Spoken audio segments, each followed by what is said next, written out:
Сәлем, жиі сөз етілетін отандық жұлдыздардың өміріне шолу жасайтын Инстаньюз назарларыңызда. Бүгін Лидия Досалинаны Әлем бэнді және 91 тобын сөз етеміз.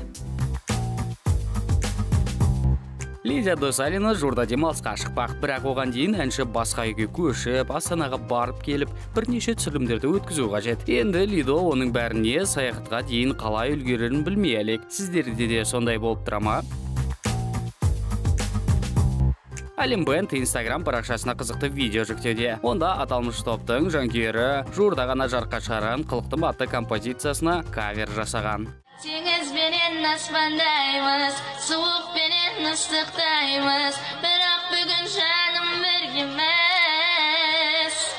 Тәтті, қылығың тәтті, тәтті, тәтті, жүрегіңнен шыққан сөздің бәрі, баурады мені қатты, қатты, қатты. Қылықтың тәтті, келбетің қатты, тартты, тартты, көз тоймайды әдемісің қатты, сондай тәтті, баурады мені қатты, қатты, қатты. Қалай ұнады ма? Егер сіздер бұл туындыны одан да жақсы орындай алсаңыздар, видео түсіріп Әлем бэндке жіберіңіздер. Олар ең жақсы каверлермен ресми парақшасында бөлісетін болады.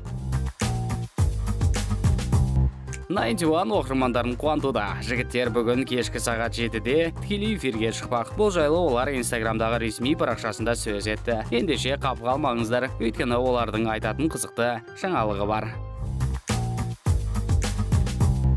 Демалыстағы суреттеріңіздің ерекше болып шыққан қаласаңыз, саяхатқа су жаңа Samsung Galaxy S10 және S10 Plus-пен аттаныңыз. Сол кезде достарыңыз сіздің керемет кадрларыңызға қызығушылықпен қарайтын болады.